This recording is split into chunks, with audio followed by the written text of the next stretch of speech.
I'd like to invite the members of the next panel to come join us.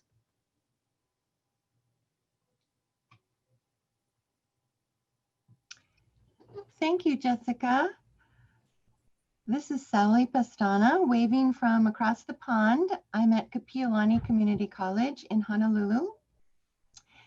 And just absolutely incredulous at how the next conversation that we're going to have is going to dovetail with what we just heard from our previous speakers. I must say that Natasha was taking me down memory lane to some not so favorite memories of SLOs and assessment and the report in the past. It's really, really nice to know that we've moved past that and that we and our colleagues are so serious about getting even farther along in the real valid and authentic assessment. I am so honored to introduce our primary presenter for this session.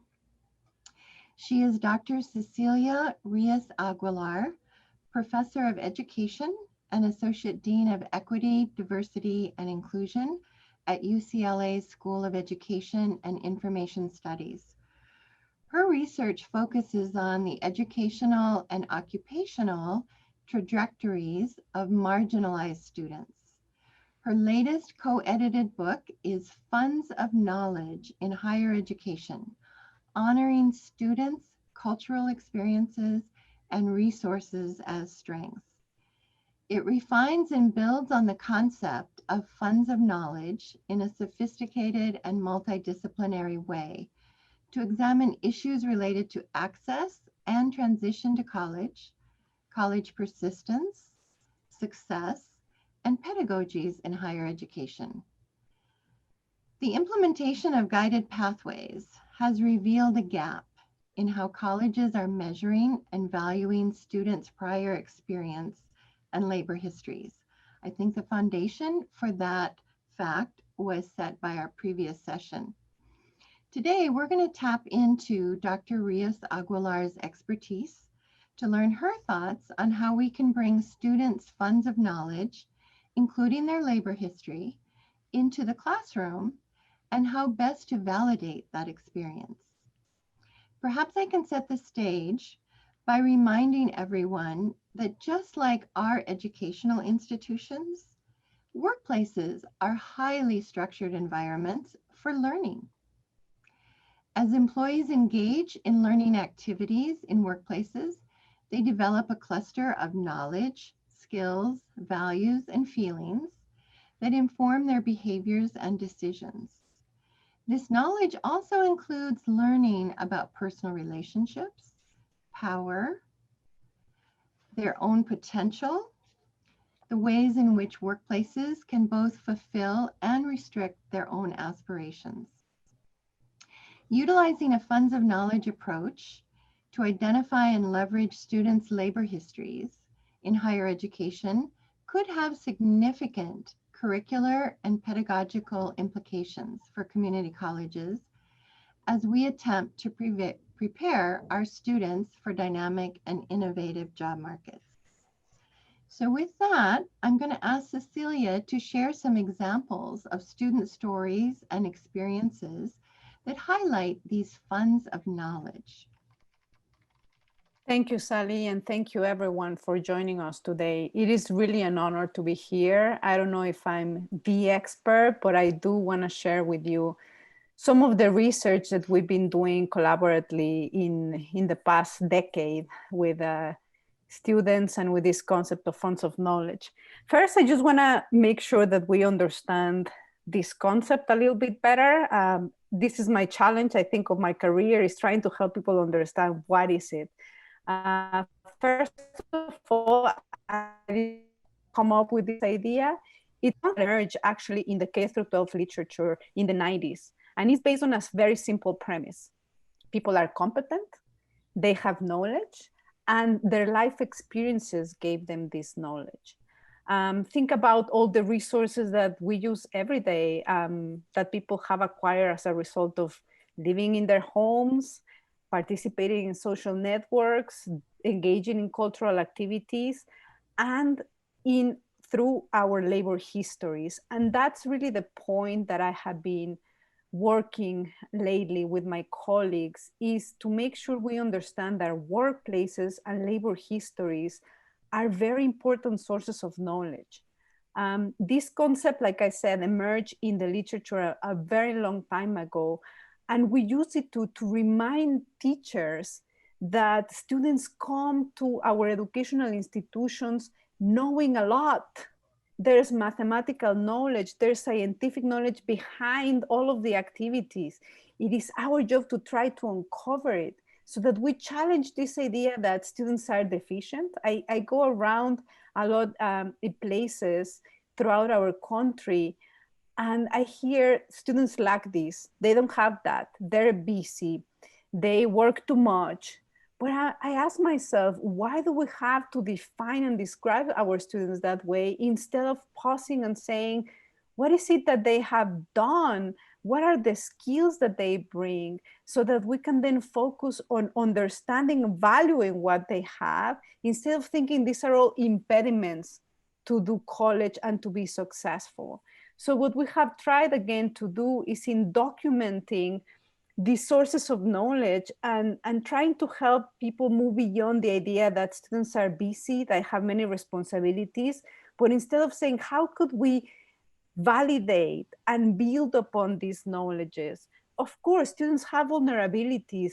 They of course experience periods of unemployment, they get sick, but who doesn't face those things? That's why I appreciate of this concept is that we all have these sources of knowledge. We just have to learn how to use them in classrooms, and not only in classroom, I would say in every aspect of the college experience more clearly. In our research, we talk a lot with students. We try to bring their voices. And I just want to give you some examples of the richness of their labor histories. They have experience working as freelance graphic designers in retail stores, as basketball trainers, operating buses, tutoring other students, working in groceries. In all these activities, there are skills, there are knowledges. And I think our job is to bring this to the classroom in very concrete way, maybe learning through surveys before students arrive to our classrooms. What is it that they know already? What is it that they're good at?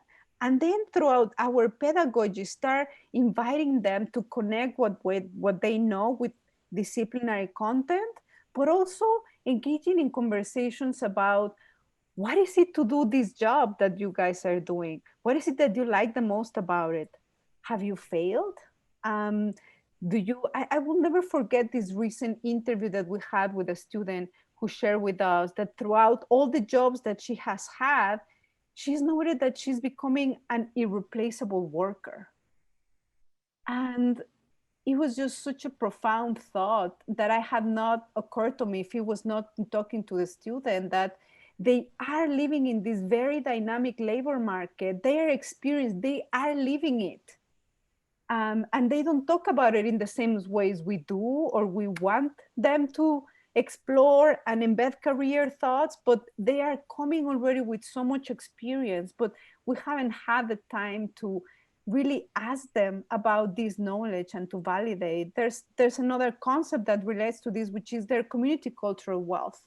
They bring so much to our educational institutions. And what I want to reinforce is the fact that we have yet to understand and to think about how are we going to use this and how are we going to humanize learning in our classrooms.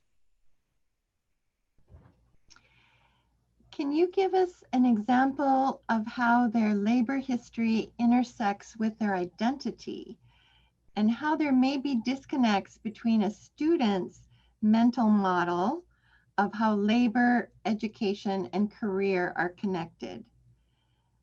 How is it that we can improve student learning and career development by recognizing both their labor history and how that intersects with their identity as a person?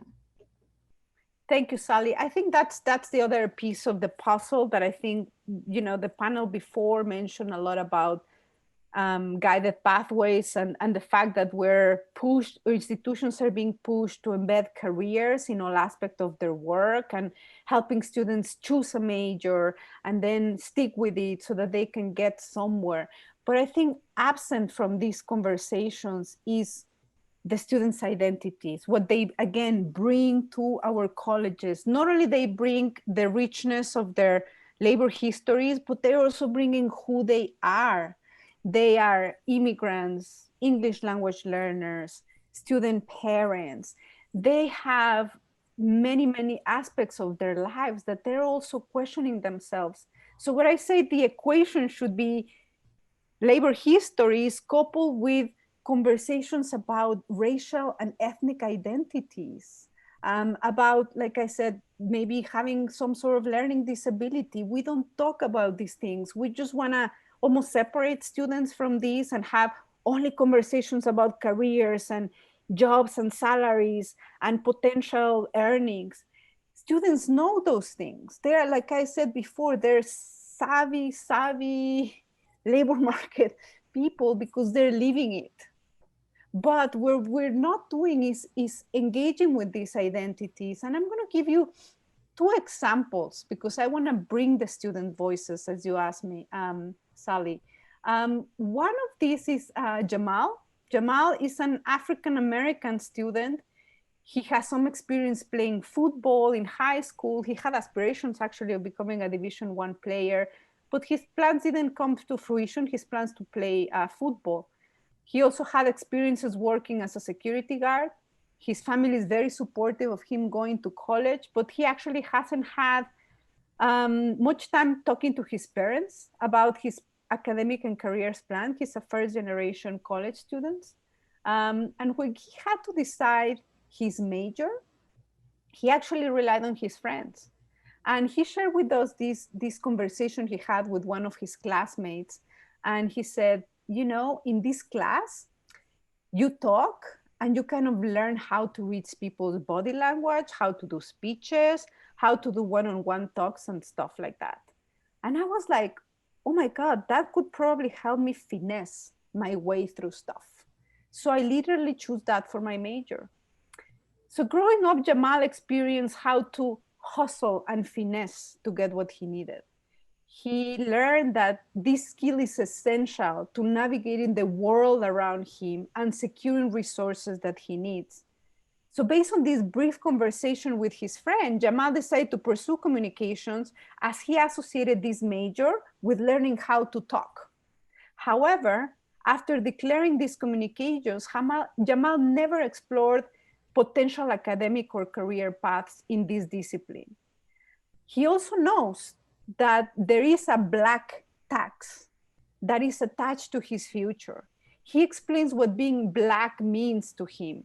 For Jamal, achieving a level of success will not be something that is given to him. He has to work very hard, even harder than other people from other racial backgrounds. He wants to be successful. He wants what society may consider to be a good Black man. But that goal will not come without tremendous effort and perseverance. So as you can see, career exploration, learning outcomes, pedagogy cannot be disassociated from these conversations about racial identity. We need to engage our students in these kind of conversations. It's not easy, but we have to do it if we want to make meaningful connections with them, if we want them to persist and to succeed in whatever goal that they are aspiring or in whatever career they may want to choose. Have another quick example of Chris, an undocumented student. His status as undocumented plays a very crucial role in his career decision-making process. Chris is currently pursuing a degree in business administration with a specialization in real estate. And the way he wants to specialize in real estate is because his family has experienced severe challenges navigating trying to buy a house. Chris believes that a real estate license will not only allow him to help him, but to help others in this situation. And Chris recently had an exchange at work with his customer about, you know, his major and his career path.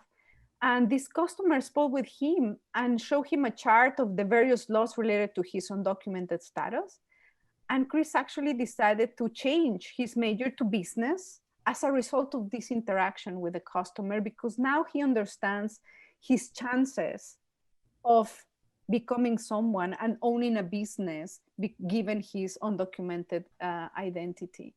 And again, these are just very few examples that if we don't allow our students to bring in who they are, their identities, and validate them and engage them in this conversation, again, not only about salaries, careers, and job growth, and yes, there's so many unfulfilled STEM degrees that the country will need, but what does it mean to be a good Black man today? What does it mean to be a Latina growing up in Central Valley or in California or in any part of the United States? So I think that's important for us as we continue to think about how to learn with students, as this session was titled. So in preparing for our session, I started reflecting on my own practice.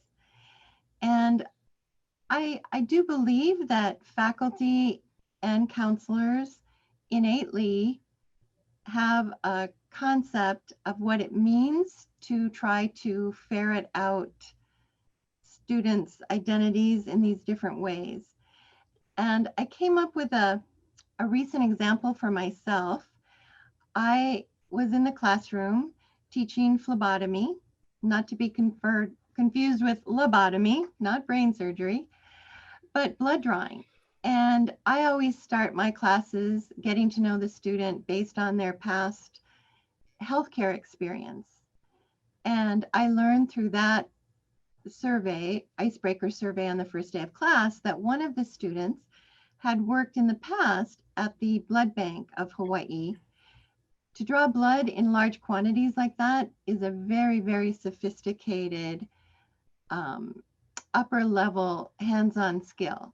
She left her job there because of the long work days and traveling to neighbor islands. She loved the healthcare component, but she left for the other reasons. After working for 8 years in customer service, she decided healthcare was where she wanted to be, and thus she was back in my class.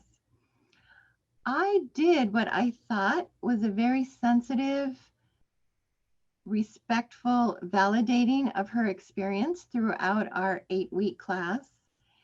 And at the end of the class, Cecilia, she came to me and she thanked me for respecting and valuating her experience. But then she shared something that really caught me off guard. She said, "At times, Sally, I felt like my peers, my classmates, came to me for both technical advice as well as on-the-job working advice when they perhaps should have been coming to you." So as sensitive as I thought I was being, in her mind, I perhaps crossed the line and gave her too much authority in the classroom.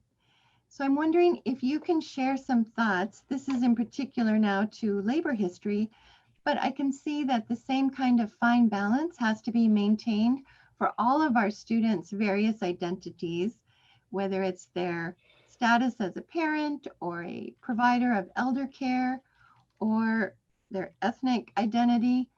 Can you share some advice for those of us that are in the trenches on how we can be respectful and validate this in our classroom, but what are the other alligators that we need to look out for as we try our best to do what you're proposing?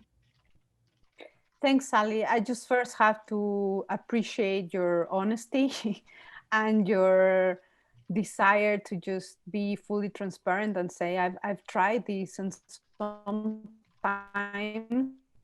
it is difficult. It is not as easy as sometimes we suggest. And my hope is that people, of course, take some away and practice some of these, but it is hard. It is difficult to definitely bring their identities. And that's why it's essential, as the previous panel was saying, that we are in conversation with other faculty members, with all our colleagues, with others in our networks of people who are doing pedagogy, to talk and see how would we bring these experiences without maybe singling out students or or maybe putting them so much in their plate.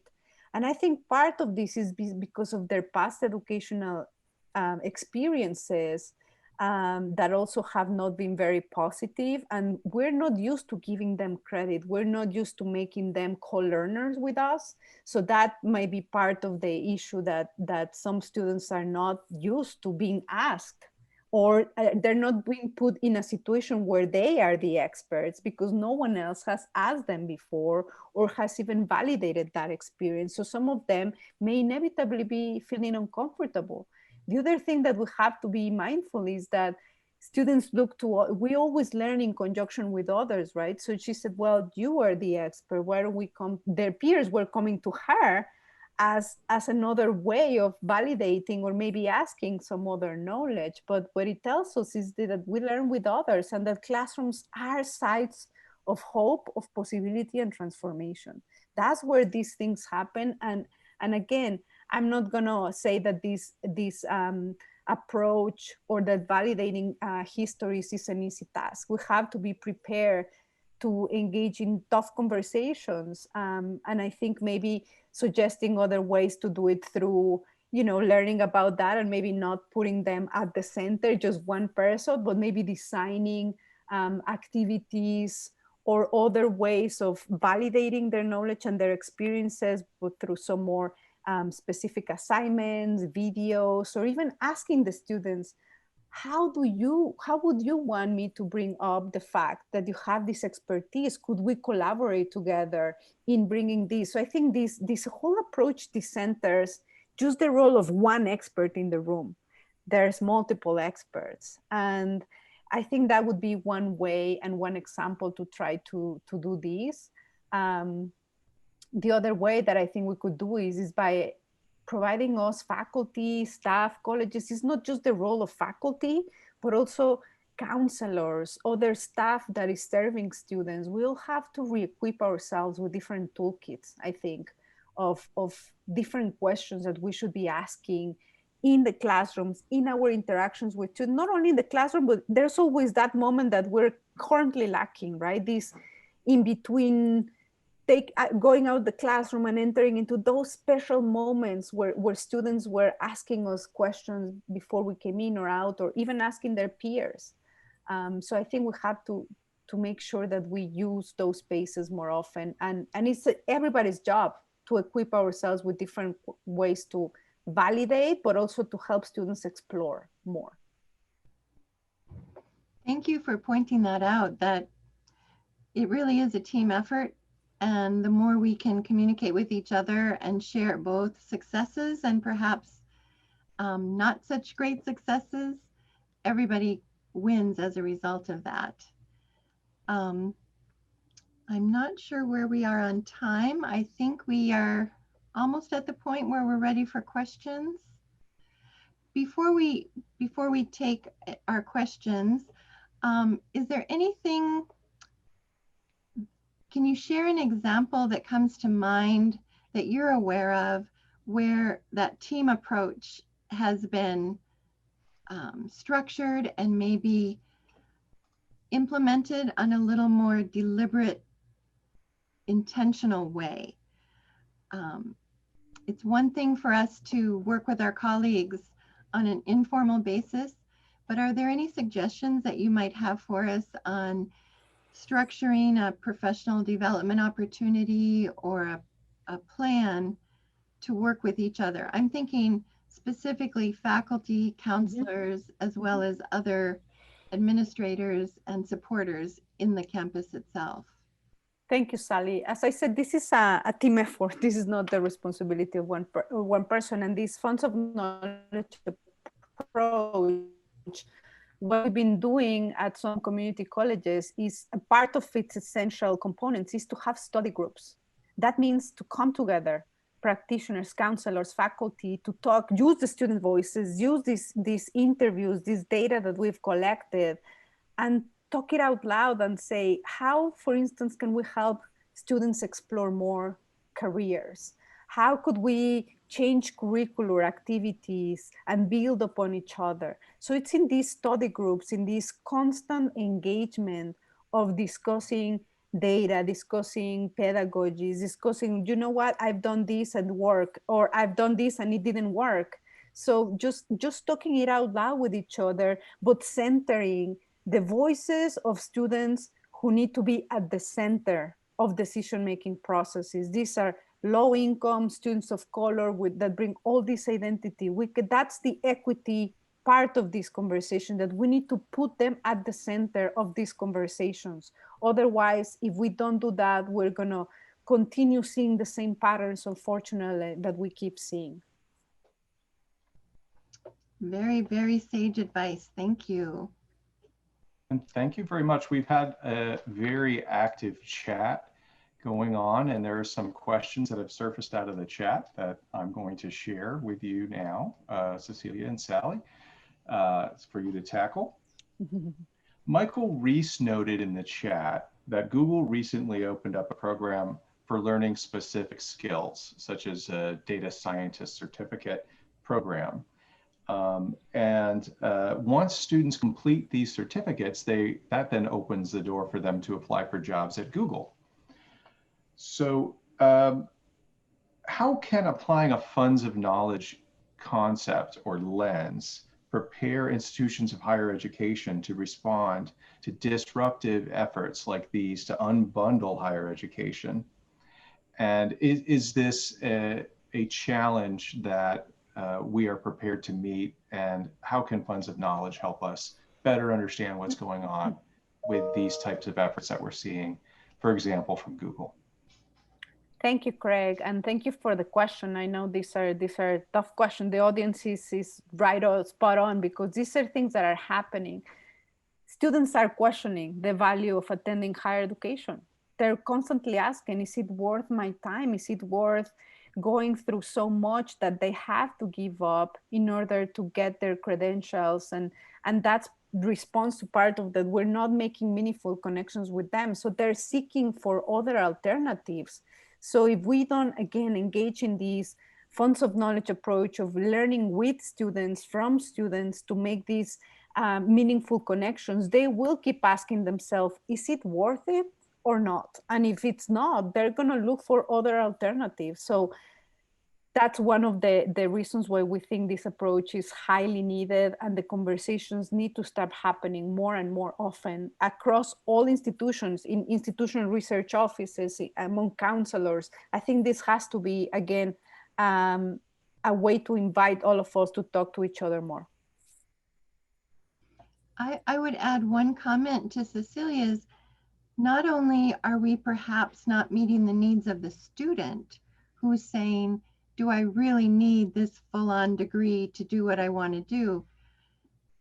I would suggest that in the example that you gave us, Google has decided that whatever degrees applicants are coming to them with is not what they're looking for. And thus they've started their own training to meet their needs. So it's conversations with employers as well as with our students. I know there's a session coming up on badging and micro-credentialing. I think that has some merit that can address this question as well. So that should be a good one for them. Yeah, absolutely. That's a good kind of reminder that on Monday we'll be hearing more about micro-credentialing and badging and how that is an evolving tool and strategy in higher education. So related to your point, Sally, about bringing employers to the table and engaging employers, obviously they're sort of, in a way, the consumers of our credentials. From the student's perspective, they're looking to get employed, and the credentials and the knowledge and skills that they're learning at college and at the university are their key to that employment and in moving up the ladder. So we have a question from Johanna. Camacho, she asks how we can get human resources offices to agree on using students' work history and valuing students' work history, and getting organizations such as the Society for Human Resource Managers to buy into these concepts. Any thoughts on bringing HR to the table on all this? Sally, you want to attack it first, or you want me to start? You go right ahead. That's a big one. I think more than human resources is, I mean, clearly human resources, but business offices, the college, the leadership has to be clear that perhaps this should be an institutional strategy to say, hey, first we need to learn where our students are right now. What is it that they bring to the college? Fill out as part of your college application. I'm envisioning this world in which we ask them, please grab every type of job that you've had, and then we can go and grab, we have technology now, labor market, very sophisticated people there that are willing to partner with educational institutions to say, hey, these are the skills. We can maybe place students and offering them programs and courses and just validating those skills initially to say, this is what you bring to the college. So now let faculty use that to talk about curriculum. Let's career centers grab some of that information too and say, hey, what are the questions that we should be asking students based on what they have and who they are? That's in my visionary world where we need to be moving forward. And it involves business offices, it involves career centers, it involves counselors, it involves faculty. It's a really reimagining how we are, as higher education institutions, are operating, and how we make sure we tell the students, hey, you come already knowing so much. We want to take you to a whole nother level, but we recognize that you bring all these things. My addition to Cecilia's answer would be my experience over the last 3 years building an apprenticeship program for health, which is a very non-traditional sector for apprenticeships. And it's been really, really rewarding, as well as eye-opening, how much employers, as an extension of their HR offices, really do care, and they really want to have their voice heard. And I would also add, I've experienced a great level of frustration from employers who feel that for the last 20 years, they have not been heard, and that academia has led the way and we have said what they needed. So the times are changing and the conversations are ripe, and those who have the ability to connect with employers and their HR representatives, it's a really, really fruitful conversation if both parties can be open to listening.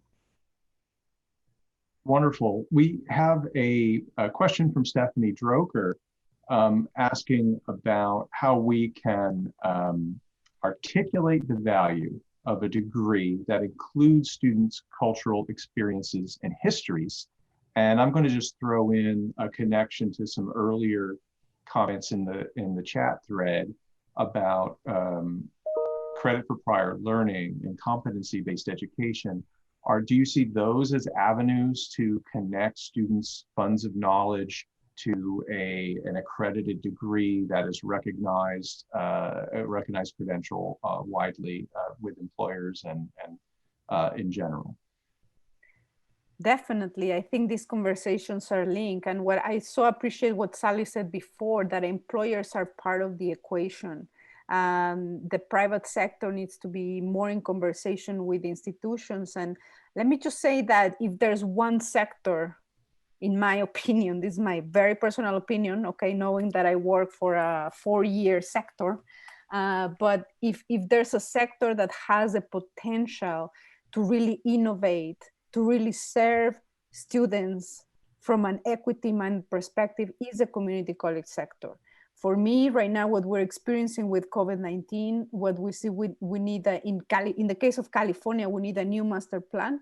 We need to give community colleges a much more robust set of funding, of course, but also they have the capacity to innovate, to do more of these easier and faster. The 4-year sector, I think, in my opinion, is too slow.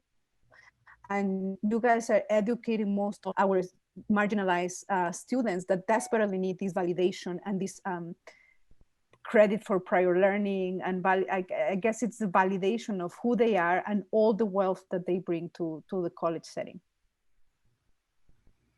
I thank Cecilia for that recognition of the role that community colleges have, and the fact that we do have the ability to perhaps be a bit more nimble than our four-year colleagues and those institutions.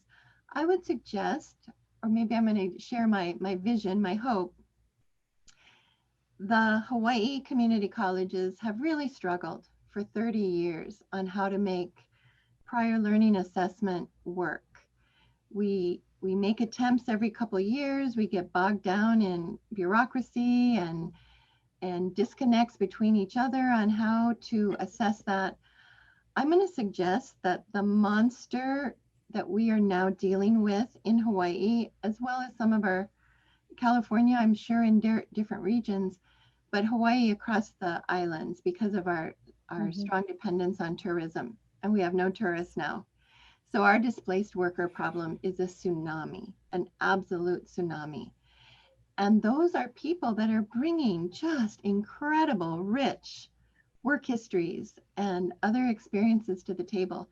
And now is the time, if we're going to pull this off here in Hawaii for credit for prior learning, now is when we need to do it, because we have thousands of people who could benefit if we could figure out how to make that work and give them that credit so that they can recraft their careers or their professions and move forward. I agree, Sally. I think COVID-19 is, and the economic catastrophe that is in front of us, the way for economic recovery has to involve community colleges and has to involve all navigating and validating the work histories of people and helping them reach to different careers, to different ways of doing and working, but it has to be first that recognition. So I think definitely that there's momentum right now to do that. I'm going to bring in a question from Jonathan Brown, math professor, who's been working with students, and he's finding that he's having a difficulty to get students to open up to him about things that are really relevant to them, their ideas, events, objects. Do you have any recommendations about how to get students to open up more and share with them the things that they find interesting and relevant in their experiences and lives? He is looking to center his work more around their interests and experiences. I have to say that it's work in progress, right? Like Sally was saying, and I was mentioning earlier, that because of the educational histories of students, no one has asked them. A lot of them don't even trust educational institutions just because they've been muted, they've been oppressed, they've been not asked what they think. So sometimes it's, why would I share if a system has not validated me for so long? Why would I do that right now? So I think we have to just be patient also with students and try to be creative. I know in the audience is one of my students who has so much creativity in designing. He's an artist, of course. He's the one who designed the cover of our book. Luis, I know you're there. And I learned so much from him because he has this creativity in involving students, in doing exercises, activities, reflections about, it's embedded in again, in class activities, in assignments. But it's going to take time, colleagues, because this is a cultural shift that our educational institutions need to make, and it won't happen in just one classroom. We have to be able to make it across the institution, and it will take time. So we're in the final few minutes that we have with you today, and it's been wonderful. I'm afraid we won't be able to get through all of the questions, all the great questions that have come in, but I think maybe this might be a good closing question for us to ponder. Kimberly Bly asks, and she's quoting when she asks this, do we really know who our students are? That is a tough question. I do see them, they come to class, and I try to do my best at getting to some of the identities that they bring, at making learning human. I also think that when I share my own story, when I share my failures, my biases, my blind spots, I have so much to learn still. And I do that with my students, and having that humility to recognize that I don't have all the answers, but I'm willing to listen, that I'm willing to learn with students, that I'm willing to understand who they are and what they come from. I think we start changing the conversation and changing the perspective of what happens in one classroom, and it's contagious. It starts to go and travel around. But I think what we need to stop doing is not imagining who our students are, or not assuming who they are, or not thinking, oh, we wish, like Natasha was sharing before, we wish we had X, Y, and Z students. That's not what we have. Maybe we may not fully understand who we have in front of us, but definitely not who we've imagined that we may want to have. And I would conclude that the answer to that question will never be firm, because they change, right? They change semester to semester, year to year, decade to decade.